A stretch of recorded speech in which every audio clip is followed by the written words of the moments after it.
ಇವೆರಡು ಕಾರಣದಿಂದ grinding wheel ತನ್ನ ಸಾಮರ್ಥ್ಯವನ್ನು ಕಳ್ಕೊಳ್ತದೆ.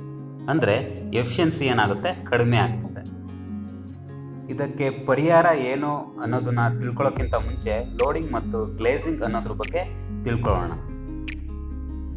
ಲೋಡಿಂಗ್ ಅಂದರೆ ಅಲ್ಯೂಮಿನಿಯಂ, ಕಾಪರ್, ಲೆಡ್ ಇಂಥ ಸಾಫ್ಟ್ ಮೆಟೀರಿಯಲ್ಗಳನ್ನು ಗ್ರೈಂಡ್ ಮಾಡಿದಾಗ ಆ ಮೆಟೀರಿಯಲ್ ಪಾರ್ಟಿಕಲ್ಸು ಗ್ರೈಂಡಿಂಗ್ ವೀಲಲ್ಲಿರೋ ಪೋರಸ್ ಅಂದರೆ ರಂಧ್ರಗಳಲ್ಲಿ ಸಿಕ್ಕಾಕೊಳ್ತದೆ, ಅಂದರೆ ಕ್ಲಾಗ್ ಆಗ್ತದೆ.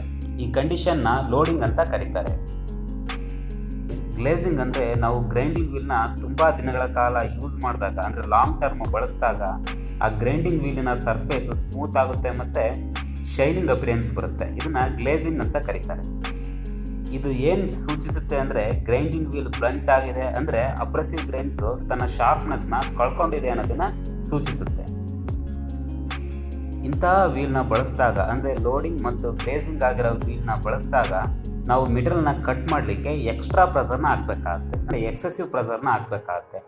ಇದರಿಂದ ವೀಲು ಫ್ರ್ಯಾಕ್ಚರ್ ಆಗೋ ಚಾನ್ಸಸ್ ಹೆಚ್ಚಿರ್ತದೆ.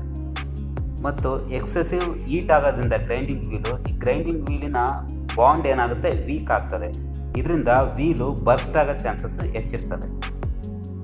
ಈ ಲೋಡಿಂಗ್ ಮತ್ತು ಗ್ಲೇಜಿಂಗ್ ಪ್ರಾಬ್ಲಮ್ಸ್ನ ಯಾವ ರೀತಿ ಸಾಲ್ವ್ ಮಾಡ್ಬೋದು ಅಂದರೆ ಡ್ರೆಸ್ಸಿಂಗ್ ಮಾಡುವ ಮುಖಾಂತರ, ಅಂದರೆ ಗ್ರೈಂಡಿಂಗ್ ವೀಲ್ನ ಡ್ರೆಸ್ಸಿಂಗ್ ಮಾಡುವ ಮುಖಾಂತರ ಸಾಲ್ವ್ ಮಾಡ್ಬೋದು. ಡ್ರೆಸ್ಸಿಂಗ್ ಅನ್ನೋ ಪ್ರೋಸೆಸ್ನ ವೀಲಿನ ಕಟಿಂಗ್ ಎಬಿಲಿಟಿನ ವಾಪಸ್ ತರಲಿಕ್ಕೆ, ಅಂದರೆ ಎಫಿಷಿಯನ್ಸಿನ ಇಂಪ್ರೂವ್ ಮಾಡಲಿಕ್ಕೋಸ್ಕರ ಕ್ಯಾರಿ ಮಾಡ್ತಾರೆ. ಈ ಡ್ರೆಸ್ಸಿಂಗ್ ಪ್ರೋಸೆಸ್ಸಲ್ಲಿ ಏನು ಮಾಡ್ತಾರೆ ಅಂದರೆ ಕಟಿಂಗ್ ವೀಲ್ ಮೇಲೆ, ಅಂದರೆ ಗ್ರೈಂಡಿಂಗ್ ವೀಲ್ ಮೇಲಿರೋ ಕ್ಲಾಕ್ಸ್ ಮತ್ತು ಬ್ಲಂಟ್ ಆಗಿರೋ ಗ್ರೈನ್ಸ್ನ ರಿಮೂವ್ ಮಾಡ್ತಾರೆ.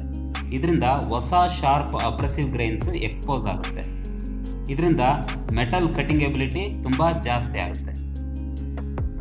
ಈ ಡ್ರೆಸ್ಸಿಂಗ್ ಆಪರೇಷನ್ ಜೊತೆಗೆ ಟ್ರೂಯಿಂಗ್ ಆಪರೇಷನ್ ಕೂಡ ಮಾಡಲಾಗ್ತದೆ. ಟ್ರೂಯಿಂಗ್ ಆಪರೇಷನ್ ಅಂದರೆ ಗ್ರೈಂಡಿಂಗ್ ವೀಲಿಗೆ ಒಂದು ಶೇಪನ್ನು ಕೊಟ್ಬಿಟ್ಟು, ಅಂದರೆ ಸರಿಯಾದ ಶೇಪನ್ನು ಕೊಟ್ಟು ಅದು ತನ್ನ ಆಕ್ಸಿಸ್ಸಿಗೆ ಕಾನ್ಸೆಂಟ್ರಿಕ್ ಆಗಿ ರನ್ ಆಗೋ ರೀತಿ ಮಾಡೋದು, ಇದನ್ನು ಟ್ರೂಯಿಂಗ್ ಅಂತ ಕರೀತಾರೆ.